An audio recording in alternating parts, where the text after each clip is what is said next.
Você ouve agora Heavy Nation.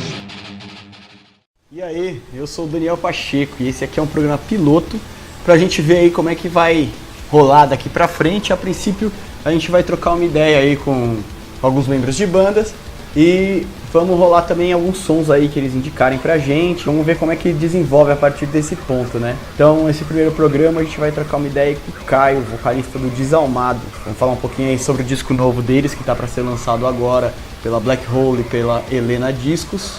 O nome do disco é Save Us From Ourselves. Então vamos começar o programa rolando um dos sons. Esse som já tem inclusive um lyric video aí no YouTube. E o nome dele é It's Not Your Business. Rolando aí.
Fala aí pra gente como é que foi um pouco o negócio da composição do disco, cara. Então, mano, a gente começou a compor o disco no final de 2016, né? A gente tinha voltado da turnê na Europa, a segunda turnê, né? E aí a gente fez mais uns shows por aqui. Ficamos uns 2 meses meio de férias, assim, e quando voltamos, eu meio que tinha definido que, independente do desejo dos caras, eu ia querer compor um disco novo foda, né? E aí a gente começou em 2016, final de 2016. Aí tiramos o primeiro semestre de 2017 pra aprofundar, assim, tipo, ficar dentro do estúdio. A gente passou muito tempo dentro do estúdio, compondo, indo e voltando com música e o caralho. E começamos a gravar em março. Aí, de março até setembro gravando assim, porque a gente pegava horário vago no estúdio, né?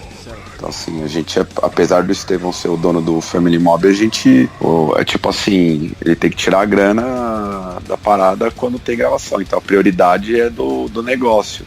Sim, a gente ficava assim com as horas vagas. A gente aproveitava e entrava e gravava alguma parte, por isso que até demorou um tempo maior. Que foi de certa forma bom, porque a gente conseguiu trabalhar bem tudo isso. Entendi. E esse é o quarto disco, né, full do Desalmado, né? Tipo, se a gente contar o El Fuego, né?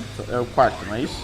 Eu não gosto, tipo assim, eu não gosto de considerar o El Fuego Desalmado, mas seria, cara, pra valer mesmo, esse seria o segundo, se a gente parar pra pensar, porque tem muita gente que considera Estado Escravo um disco, né? Mas a gente lançou como EP. É que quando saiu o físico, o material físico, vinha com 9 músicas, né? Sim. Aí muita gente considera disco, então ok, vamos considerar um disco. Então esse seria o terceiro disco do Desalmado, na verdade. Aí tem o EP, teria o EP, que é o Hereditas, e o Split tem o Desalmado, o Estado Escravo e esse agora, enquanto full álbum. Né? E se você comparasse, assim, sei lá, tipo, o primeiro disco de vocês lá, o Hereditas, com o Save Us From Ourselves, O que você Pô, acha cara, que mudou no Desalmado, assim, cara, nesse tempo? Cara, acho que a gente virou banda, tá ligado? Virou banda mesmo, assim. Porque o que acontece? Você toca também, você tá ligado? Tem um momento que, como eu posso dizer, todo mundo tem banda, mas todo mundo é trabalhador também, né? Sim. Aí você não consegue ter uma prioridade em cima da banda, de compor, de ter uma rotina de ensaio maior. Afinal de contas, você paga ensaio e estúdio não é barato. Você tem problema de agenda, normalmente. E eu acho que a gente, nos últimos 3 anos, a gente sempre se considerou banda. Mas agora, digamos assim, a gente conseguiu colocar um ponto ainda mais forte com relação a isso, sacou? Sim. Então, assim, o tempo ficou maior, o comprometimento ficou maior. Eu agora não tô trampando. Os caras têm uma flexibilidade de agenda com relação aos trabalhos deles bem maior, assim. Eu agora não trampando fica muito maior. Então, por exemplo, a gente consegue ensaiar muito mais, a gente consegue se reunir para planejar o que a gente vai fazer, a gente consegue pensar em turnê, a gente consegue, fazer muito mais coisa pra banda. Assim, a questão do trabalho interfere um pouco. Mas eu acho que o principal é a questão do comprometimento. Então, depois de 2016 pra cá, o comprometimento dos 4 com a banda aumentou brutalmente. E eu acho que tem um ponto também, um ponto na curva, assim, que faz com que a gente pense dessa forma, a criação do Family Mob, né? Fazem 5 ou 6 anos que o Family Mob existe. Como a gente passou a ter uma convivência muito maior com músico e músico renomado, a gente também passou a sentir o que é o mundo da música, mesmo que fosse em poucos momentos. Então a gente evoluiu nesse sentido. O estúdio, querendo ou não, enquanto polo, foi muito importante para a evolução do grupo como todos, como banda, tá ligado? Isso é fato, não tem como negar. Então mudou muito, e agora a gente é banda, tá ligado? Não sei o que vai ser, mas a gente pelo menos considera banda de fato, assim, em termos de comprometimento e ação. Tem muito nego que vai falar, puta, os caras tão... de repente tem uns caras que até do próprio meio vai olhar e vai falar, pô, igual eu já vi no passado, grupos de pessoas que estavam em bandas que reclamavam do pessoal fazer tudo certinho, tipo assim, você ter uma promoção do material seu, você fazer um planejamento tudo certinho, você divulgar certinho, isso aí ser visto como algo profissional, tá ligado? Mas não é a questão do profissionalismo, é a questão de fazer certo. A questão é que eu acho que chega um ponto que a gente tem que ser um pouco profissional também, né? Sei lá, fazer uma promoção do lançamento no Facebook, eu acho que também não tem por que ser visto a maus olhos, eu acho que não tem nada a ver, né? Mas eu acho que o pessoal vê isso aí meio com maus olhos. O que acontece? Talvez seja o termo que a gente empregue, né? De profissional, mas na verdade é fazer a parada de forma correta, fazer ela bem organizada, bem feita, e aí rola esse problema, né? Do tipo, tem gente que torce o nariz. Bastante gente fica falando, mas isso é groselha, e eu acho que é uma galera que não entende muito bem como é que funciona depois que você tá né?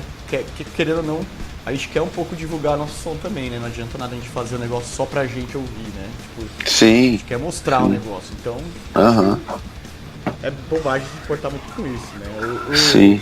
E o lance da gente estar escrevendo agora em português, cara, ou em inglês, aliás, que vocês estão escrevendo agora, esse disco novo é todo em inglês, né? E como é que foi essa tomada de decisão, assim, do português pro inglês? É um lance também pra expor um pouco mais pro público de fora? Como é que rola? Então, cara, o lance de compor o disco em inglês foi meio que um debate que a gente teve internamente, foi um debate bem acalorado. Eu, a priori, não queria mudar a letra para inglês, até por algumas questões ideológicas minhas, mas por convicções, tá ligado? Sim. Mas a real, isso com relação ao Desalmado, porque eu tocava no Crânula também, né? E no Crânula a gente lançou um EP em inglês. Sim. E pra mim foi mais fácil. Por quê? A gente ouve música em inglês desde moleque, né? O metal, a maioria do acervo que a gente tem, mesmo de bandas nacionais, é em inglês. Então, assim, o cérebro tá meio viciado. Sim. Pra mim sempre foi mais fácil compor em inglês, essa é a real. compor em português pra mim sempre foi difícil. Eu sempre tive que pegar coisas fora do metal. Então eu ouvi, sei lá, Caetano Veloso, cara, pra tentar entender a questão de métrica. E aí eu vi Bossa Nova, porque a métrica na minha cabeça sempre foi difícil em português. E eu vi o Ratos, mas o Ratos tem o Gordo tem um linguajar na hora de colocar a letra completamente oposto do meu. Eu não consigo ter a mesma criatividade dele nesse sentido. Então, assim, quando a gente chegou e parou, vamos fazer inglês, eu meio que pensei, mas aí é foda, inglês e tal. Depois de muito pensar, eu falei, na moral, foda-se, vamos fazer inglês mesmo, porque isso vai me facilitar pra mim, e é uma tentativa de ver como a banda vai soar, tá ligado? Foi meio, até um pouco complicado, né, porque é um risco. Então, já estão há anos escrevendo em português, né? Tipo... Foi um risco, mas eu acho que no final das contas deu muito certo, tá ligado? Eu não esperava o resultado como ele saiu, mesmo porque a gente gosta de letra com refrão forte, o caralho, né? Sempre foi assim. Eu não esperava que fosse sair tão bem como saiu. As músicas saíram bem legais nesse sentido. E, cara, acho que é meio caminho sem volta. Até que o Estevão tem falado muito, assim, que pra gente, internamente, esse é o primeiro disco da banda, né? Sim. Depois de 1000 anos, assim, e acho que faz um certo sentido, porque até a parte da letra em inglês, ela não perdeu o conteúdo crítico, né, que sempre teve, bem ácido, mas eu acho que facilitou. E se vai estourar lá fora, no sentido de criar uma conexão maior, eu não sei, cara, não sei mesmo. Acho que isso vai da música, não depende de letra. Sim. Tá ligado? O gringo não vai pelo... A gente tem o Death Kids, que deu uma bombada agora lá na gringa. Os caras pegaram o material deles pra caralho. Por quê? Porque a música dos caras é legal. Mesma coisa o Ratos, tá ligado? Que sempre foi. Então acho que independe da língua, vai mais da música propriamente dita. Então, acho que foi uma experiência boa. Eu boto muita fé que é um caminho meio sem volta, porque mudou até timbre de vocal, tá ligado? Você deve ter, você ouviu. Sim. Mudou tudo, cara. Mudou tudo e mudou pra melhor, no meu ponto de vista, tá ligado? Eu também achei. Eu comentei lá que, pra mim ficou mais legal do que o Desalmado, que é o que eu gostei, que era o meu preferido até então, né? Ficou muito mais legal, assim, nesse sentido, grudar mais as músicas, a produção tá muito foda também. Aliás, quem produziu o disco, cara? Então, a gente fez essa produção com o Hugo, que é o engenheiro de som lá do Family Mob. Ele, cara, essa produção ficou boa pelo seguinte, ele conseguiu abraçar a banda numa forma, quase que como um quinto membro, tá ligado? Da banda. Porque ele conhecia as músicas, ele, ouviu todas as composições antes. Ele, deu ideia em muita coisa, assim. No meu vocal, então, o Hugo me ajudou pra caralho em métrica. A gente chegava lá, tinha uma coisa que não funcionava, ele falava, vamos construir assim, assim, assado, e funcionava muito assim. Então, o Hugo foi junto com a gente, né, porque foi assim, meio balanceado, mas o cara entrou de cabeça, tá ligado? A gente fez um trabalho com um produtor mesmo. Isso é importante, porque muitas vezes você vai gravar com o cara dá um rec e fala assim, grava aí, né? E depois... Sim, mano. E é importante ter alguém, né? Isso que eu percebi, é importante ter um produtor, cara. Eu sei que, obviamente, é meio que... A gente deu sorte do cara ser nosso amigo, tá ligado? Essa é a real. Porque eu vejo um pessoal que paga produtor, é uma bala, né, mano? Mas a real é que o produtor, ele faz diferença por ter uma visão de fora da parada. Sim. E quando você tem um cara que tem essa visão de fora, uma outra escola, porque o Hugo nem é tão do metal, tá ligado? O que ele curte de metal, por exemplo, ele gosta de Lamb of God, cara.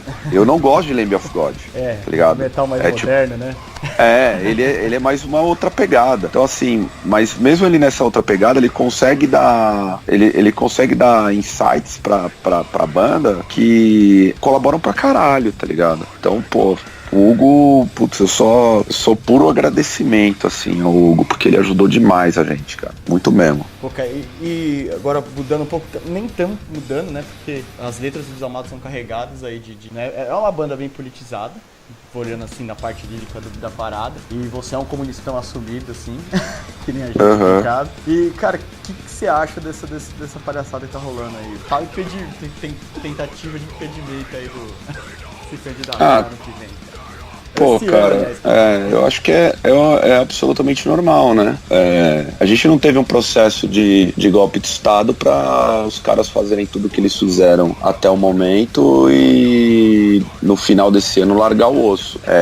A gente tem uma conjuntura no mundo aí de um realinhamento do capitalismo de modo geral. Então, assim, os países periféricos, principalmente da América Latina, estão sofrendo muito mais. Porque aqui, a gente tem que lembrar, né, que tem um problema. E o problema central é o seguinte, dentro desse realinhamento, nenhum governo soberano e nacionalista, ele pode tomar o poder. O Lula, na América Latina, ele tem uma representação muito forte. E além de não poder tomar o poder por conta do que eu chamo do imperialismo estrangeiro, você também tem o problema das questões das elites nacionais, né? Uhum. E a elite nacional do Brasil, cara, ela é uma elite com pensamento escravocrata. Então, esse apoio que eles tiveram de fora, que é nítido, é claro, ele é evidente, também fortaleceu o plano de poder deles aqui. E eles não vão largar o osso.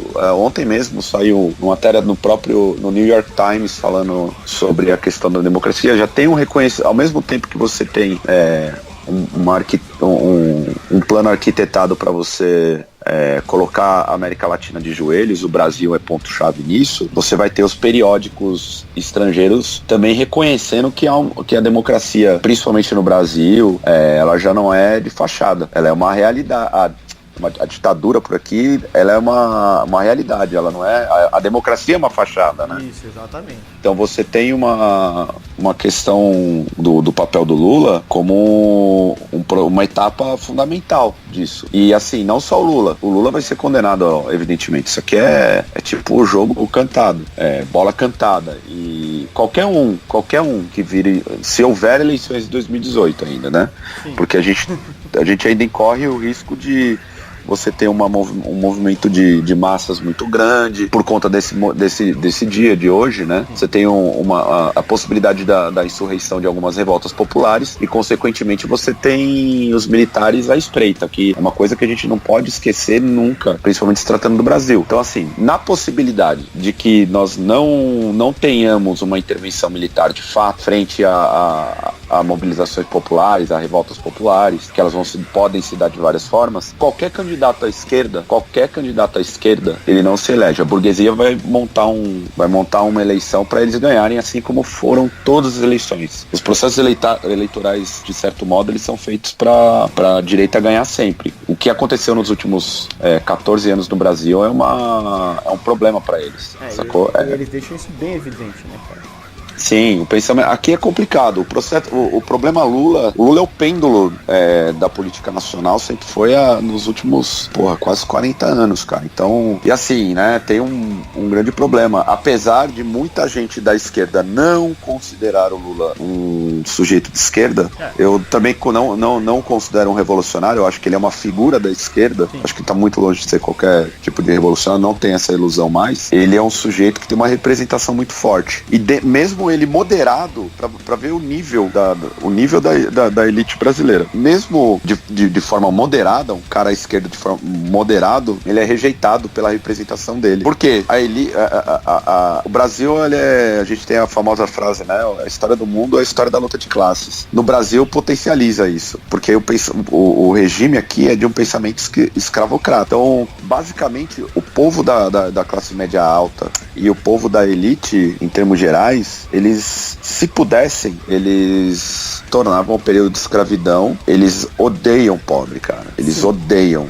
Não é uma questão de não gostar, é a questão de odiar as classes subalternas. Esse é o problema, cara. Exatamente. Você vê até que o maior incômodo deles é frequentar os mesmos lugares. Sim. Que o cara pobre pode frequentar, né? Que o cara periférico pode frequentar. Então isso incomoda muito eles, né? Isso fica muito evidente aí com o tipo de manifestação que eles levantam.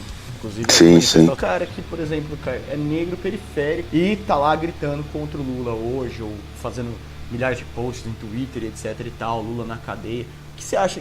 Esse cara é condicionado? O que você acha desse cara? Ele é condicionado, cara. Assim como todos nós somos condicionados ao pensamento hegemônico, né? Sim. Porque a gente tem que lembrar sempre que, apesar de muita gente se achar, de certa forma, desconstruída ou construída, enfim, em cima do conceito, você nunca pode deixar de esquecer de que você é fruto desse meio. Então, por exemplo, o sujeito periférico e negro que, de repente, ele tá contra o Lula e tudo mais, ele talvez esteja obtendo as informações incorretas. E aí ele forma uma ideia. Eu acho, primeiro, a ideia de que todo sujeito periférico e negro, que ele tenha que ser propriamente de esquerda ou consciente, é um erro. Eu acho que ele está sujeito a absorver informações incorretas da mesma forma que a classe média alta branca absorve, né? Porque o que acontece? Você tem um meio que você primeiro que você não é formado a ter um pensamento crítico, os meios de comunicação eles estão bombardeando, e tem um problema maior para quem tá na periferia. O cara, ele não tem tempo de se informar, então ele vai muito no que os outros falam. Talvez ele tenha essa opinião formada agora, mas em 30 minutos de papo ele mude essa opinião, e daqui 30 minutos ele mude de novo. Ele não tem tempo, o tempo dele é empregado no trabalho, em pensar no trabalho. Ele não tem tempo. Trabalho, né? Ele é condicionado a isso. E eu acho assim, mesmo que essas classes, as classes subalternas, a classe trabalhadora, em termos gerais, seja contra alguns setores, seja contra o Lula, e reproduz alguns discursos da classe média, eu não os condeno, porque eu sei o que é não poder pensar de forma crítica, né? Você tem outras preocupações. Ele vai acabar, por conta dessas preocupações, esquecendo de formular um pensamento. Porém, esses sujeitos que criticam o Lula na periferia, que critica a esquerda de forma geral, eles são minoritários. Por quê? A régua, o termômetro deles é o bolso. E é nítido que nos últimos 2 anos a água bateu na bunda de todo mundo, principalmente na periferia. Quem tá pagando a conta do golpe é quem tá na periferia. Então, assim, o cara vai ver no Lula uma esperança, mesmo que contrariado. O que eu noto é que a galera tem vergonha, porque eles estão acuados em falar que votaria no Lula. A questão da corrupção, ela não é primordial, entendeu? Porque o sistema capitalista é corrupto. Então, pra eles estão cagando pra isso, porque eles sabem que nunca vão ascender em nada. Eles vão ascender, a ascensão do sujeito periférico, ele se dá em termos simples, do tipo, ter a possibilidade de comprar a sua roupa, ter a possibilidade de comprar uma carne pra assar em casa com a família, fazer o puxadinho, ou financiar um apartamento em 30 anos, ou comprar um carro financiado e fazer uma faculdade que vai garantir a empregabilidade dele. É isso que o sujeito periférico. E aquele cara que eventualmente abre um pequeno comércio, ele já se considera ali um cara, né, mais de classe média, né? Mas esse é o pensamento equivocado até, né? Porque, cara, existe um erro de análise da própria esquerda com relação ao sujeito que tem um pequeno comércio, né? Ele continua sendo comerciante. Sim, ele tá muito longe de ser um capitalista, né? Ele vai ser um capitalista se ele abrir 5 lojas e passar a acumular capital e explorar a mão de obra do restante, enfim, acumular capital de fato. O comerciante é um comerciante, cara. Sim. Se entrar em crise, ele passa o ponto. É isso que vai acontecer. Exatamente. O pequeno comerciante é o primeiro a estourar, né? É o primeiro cara que vai fechar. Vamos voltar então, tipo, cara, a cena, assim, hoje vocês estão tocando pra caramba, tem uma turnê grande aí, Fundesca pela frente, né? E o que você tá vendo, assim, da molecada na cena, cara? Você vê que cada vez menos molecada tá aparecendo? Eu percebo, pelo menos, dos vídeos que a gente tem feito aí, que eu vejo cada vez gente mais velha no rolê. Sério, como é que você percebe isso, assim, por onde vocês estão passando?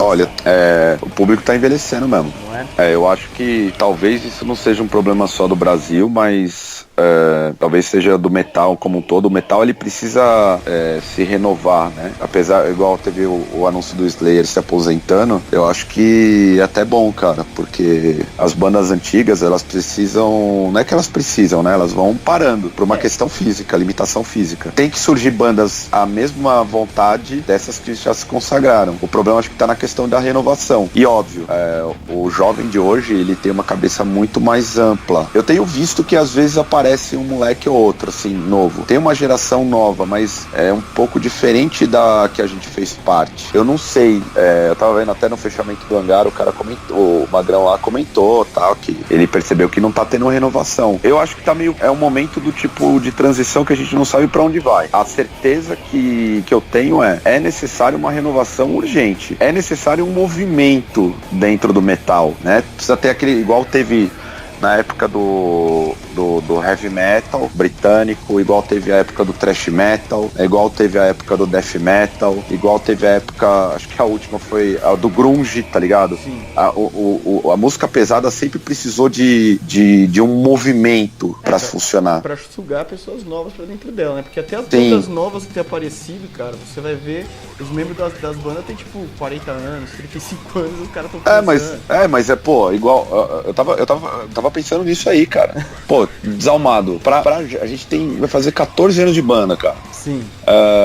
Todo mundo tem uma média de idade entre 36 e 39 anos. A gente fez um álbum, que é esse novo, que a gente considera o primeiro, depois dos 30. E assim, a gente tem uma perspectiva de que ele talvez pegue, emplaque, assim, pelo menos a nível nacional. E, cara, é muito tardio isso, se você parar pra pensar, é muito tarde. E ao mesmo tempo você olha pra trás, se eu olhar pras bandas mais novas, a gente não tem nada de banda mais nova. Quando eu digo não tem nada, a gente tem muita banda. Sim. Muito. Isso é uma coisa, muita banda. Mas a gente não tem nada não tem ninguém que faz algo novo, não, sacou? O thrash metal, o thrash metal, que ele é um movimento mais consolidado aqui no Brasil e no mundo todo, ele não apresenta nada de novo, a não ser releituras. Sim. Sacou? É tudo releitura, mano. Então assim, você não tem ninguém que pegue e fala assim, puta, eu vou fazer um thrash, mas eu vou fazer um thrash metal do meu jeito. Pode ter a sua influência ou outra, lógico, mas eu vou levar pra minha banda algo que eu pensei, algo que vai ser diferenciado. A gente não tem isso, cara, nas bandas novas. Porque rola um preconceito, né, cara? Tipo, se você faz um bagulho diferente, logo a barreira que você chega, tipo, pra tocar, vai ter aquela barreira da galera falando, porra, isso aí é esquisito, sei lá, é moderno, é novo. E eu acho que ainda rola muito esse preconceito do público, né, em relação a coisa nova, assim, diferente. Então, mas pô, se você não inovar, você não traz ninguém de novo, né? Exatamente. E a galera que fica também. E outra, você não se diferencia. Não tem nada de diferente se a gente parar pra ver, cara. A gente vive um momento completamente muito mais escasso do que lá atrás. Eu lembro quando eu comecei o Desalmado, tinha um movimento de bandas de grindcore. Tipo assim, eram várias bandas de grindcore. Sobraram pouquíssimas. Pô, é verdade, né? O thrash metal, pô, você tava tio Cursed, cara. Aí agora o Violator para. Aí sobra o Damn Youth. Aí você tem o Oslo, que é uma banda já um pouco diferente da linhagem do thrash metal, que muita gente do público thrash metal torce o nariz, tá ligado? Aí você tem o Oslo, você tem o Andraus, que é uma banda de tiozão, tipo a gente, tá ligado? É o Xandão, o Miliano, no rolê. Aí você tem, pô, quem mais? Eu vi que o Blast Trash meio que voltou, né? Na linha crossover, o Bandanos, que acabou, tá ligado? É foda, você não tem uma renovação. Talvez no trash hoje, você vai ter como maior representação é uma banda fora do trash, que é o Surra, verdade, tá ligado? Que é mais na linha do trashcore, né? Crossover. Então, são os caras que ficam como essa super representação. Sim. Óbvio que eu tô falando de um eixo muito restrito. Talvez tenham bandas que eu ainda não conheça, mas eu digo que estão em evidência, elas são muito poucas, assim. Sim, o que eu vejo que fazem coisa boa. Surra, né? Então. Mas assim, eu acho que o Surra se destaca porque os caras chegaram no som deles. Sim, e talvez também, cara, até um outro ponto que eu ia te falar depois, mas a gente pode até começar a falar agora, que é o lance das minas, né? Tem o Nervosa. Puta. Pô, sim, o Nervosa. O Nervosa tá bem lá pra fora, né? É verdade, eu até... Falha minha, esqueci do Nervosa. Nervosa talvez seja o maior expoente do thrash death, né? No Brasil. Sim. E a gente vê muita banda de Minas girando muito agora, né? Tipo, a gente vê o Santa Morte tem tocado bastante, o Escroto aí, das Minas também tão caralho. Como você vê, tipo, essa inserção, assim, meio que nova, né? Da mulher dentro do metal. Nova, cara, não tão nova, né? Que agora as bandas estão tendo uma aceitação maior, né? Das Minas, e elas estão meio que se juntando pra ir fazer isso acontecer, né? É fundamental, cara. Eu acho que é fundamental, as minas têm que aparecer mesmo. Essa onda, até, pô, você vê, né? Como a gente num papo, a gente pega os próprios erros. A maior banda de thrash metal no Brasil, na atualidade, se a gente parar pra ver, não é nem o Violator, cara. Não, É o Nervosa, tá ligado? Você vê como a gente se pega, né? Dentro dos machismos do dia a dia. Eu não consegui lembrar, mas o Nervosa, ele puxa. O Nervosa tomou muita sapatada, né, mano? Quando começou. Eu mesmo fui um crítico porque eu tenho um problema com banda que às vezes começa e queima a etapa, não, mas elas deram a cara na tapa e estão aí. As minas são o que representa o thrash metal do Brasil lá fora. Então, assim, além delas, você tem o Santa Muerte também, que tá girando também, a escrota que surgiu. Você tem dentro do hardcore, tem o Manger com a Nata, particularmente minha noiva, né, que tá rodando. Você tem, eu conheci por conta do movimento das minas, eu conheci o Valhalla de Death Metal, que, é uma puta tudo banda de mina é antiga, né, e eu também não conhecia. Pois é, cara, pra você ver. Aí também acho que tem uma questão regional, porque o Valhalla, na moral, cara, pra mim tá eu coloco assim entre o top 5 de bandas do death metal nacional, cara. Eu também, cara, eu não conheci, foi tipo, por conta das comunidades muitas vezes que as me mostram, assim, que eu saquei o som delas e falei, caralho, que absurdo, como é que você, tipo... É original, tá ligado? É tipo, você vê que é um som que é delas, tá ligado? Então, assim, eu não conhecia. Então, acho que agora, o que tem que acontecer? Quem produz shows, né, tem que pensar com carinho em chamar certas bandas, né, de minas. Tem que inserir as minas no rolê mesmo. Sim. Óbvio que isso é uma batalha muito mais delas do que do resto dos caras, mas a gente tem que cobrar quem promove evento pra que elas estejam ali, porque elas têm feito um corre muito grande, elas têm que correr muito mais do que banda de homem, né? É verdade. Elas têm feito um trabalho de base enquanto movimento, mesmo que ainda, digamos assim, em formação, né? Uhum. Apesar de ser uma reivindicação antiga, ela tá indo em formação. É um movimento que vem muito forte de bandas muito legais, cara. Eu sei que tem o Sinaia, tem uma banda, cara, de Brasília de black metal. Aliás, o primeiro black metal de verdade brasileiro, assim, cara. Que é o Miastemia, né? Sim, Miastênia, eu acho. Miastênia. Isso, acho que é Miastênia. Fantástico, cara. É foda mesmo. Fantástico, mano. Fantástico essa banda, velho. Pra mim, assim, conseguiram, enfim, trazer dentro do estilo black metal sem falar de uma coisa pagã e tudo mais, com as raízes brasileiras. Isso é fundamental para a identidade, né, brasileira. É porque então, assim, sai um pouco daquele lance de querer pagar de nórdico, né, cara? Que não faz o menor sentido, né, cara?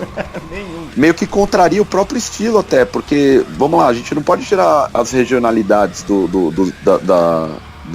dos estilos, né? Sim. Então, assim, o estilo tem uma proposta de falar sobre algo mais pagão. Então, se você vai trazer pro Brasil, você tem que trazer dentro das raízes brasileiras. E o que ela fez, né? A mina do Miastênia é muito bom nesse sentido. É único, tá ligado? Sim. A gente precisa disso. O que as bandas, até voltando na questão de renovação, que as bandas precisam entender que elas precisam ir atrás de inovar, cara. Sim. Tá ligado? O rock tá travado por não inovar, mano. E é o que a Miastênia fez, né? Quando a gente Sim. fala, tipo, vamos fazer um black metal tipo, com a nossa cara, com a nossa identidade. É o que eles têm feito. Sim, e a mulherada, cara, tem essa possibilidade, porque só o fato de estar rompendo uma barreira que é de uma cultura machista, né? Um sistema machista como um todo, ela já é uma inovação por esse rompimento.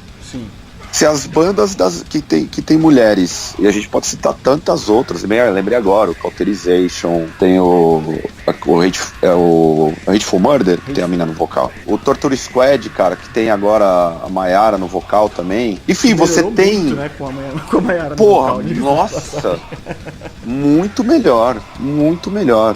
Sim. Muito melhor. Então, assim, você tem as mulheres, pelo menos aqui no Brasil, eu não sei, eu vi que lá fora tem algumas bandas também, e até algumas com uma proposta de inovação, que pende um pouco pro deathcore. Tenho duas bandas que eu não tô lembrando o nome agora, mas que procuram essa inovação. Então, assim, a mulherada, ela tem que tomar frente mesmo e se inserir no meio. Mas vai tomar porrada, né? Vai, com certeza. Vai tomar porrada, vai sofrer mais do que o dobro, vai ter um tipo de machismo escroto de, puta, vou colocar porque é mina, com outras intenções, e aí elas têm que fazer um trabalho de, digamos assim, matar no peito e fazer algo que coloque muito macho lá pra baixo, tá ligado? Não no sentido de você ter que colocar o cara pra baixo. Acho que música tem que ser pensado como música, tá ligado? Exatamente. Mas acho que elas passam muitas vezes, tipo, em letras, ou...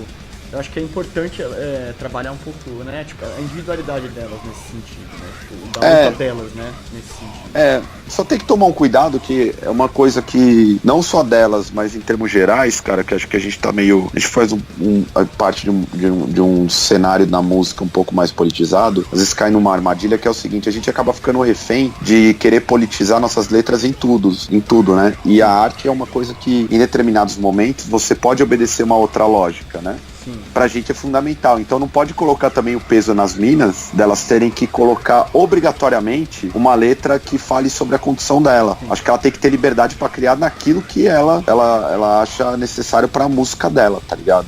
Se colocar esse peso de tem que ser uma luta só das mulheres, pô, é mais um fardo.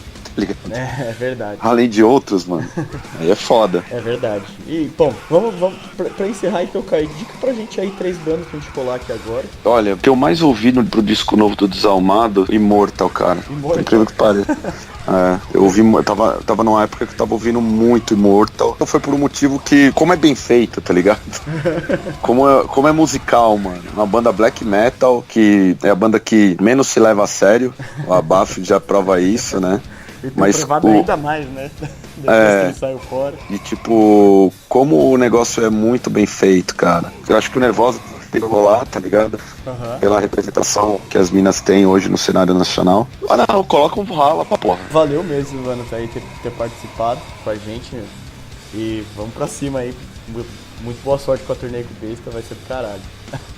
Então aí agradeço aí a oportunidade de estar falando com você, dar um último salve, daqui 2 semanas, Save Us From Ourselves aí tá saindo, já vai estar nas lojas, vai estar na galeria, vai ter um lançamento também, já vai ter distribuição no Japão, a gente tá negociando na Europa, a gente tá nessa turnê aí com o Besta, que começa 4 dias antes do lançamento, vai passar por várias cidades aí em São Paulo, quem puder cole no rolê, dê essa fortalecida com a gente. Acompanhe a banda nos canais da banda, né? Desalmado no Facebook, no Instagram, no Twitter, vai no site desalmado.com. Façam parte do movimento de renovação como um todo. E é isso aí. Valeu, Dan. Valeu, e é nóis.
Liberty, liberty,